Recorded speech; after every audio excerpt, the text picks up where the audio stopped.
සුන්දර වනාසිරියෙන් සපිරි කිතුල්ගල මීගස්තැන්න ප්‍රදේශයේ ඉතා නිස්කලංක වනාරණක ආරණ්‍යවාසී ස්වාමින් වහන්සේලා උදෙසා ආරණ්‍ය කුටි කීපයක් පූජ්‍ය මීගස්තැන්නේ සුගතධම්ම ස්වාමින් වහන්සේගේ අනුශාසකත්වයෙන් මේ දිනවල ඉදිවෙමින් පවතී.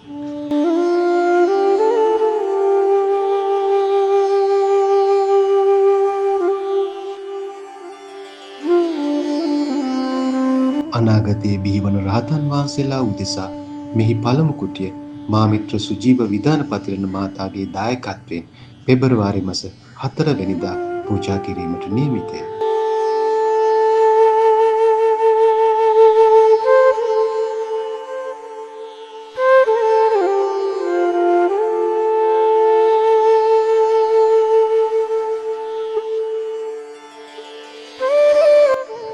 නොබෝ දිනකින් තවත් මෙවැනිම ආකාරයක කුටි ගොඩනංවමින් පූජා කිරීමට නියමිත අතර ඔබටද ඒ සඳහා සම්බන්ධ වී මේ පුණ්‍යවන්ත කාර්යයට දායක විය හැක.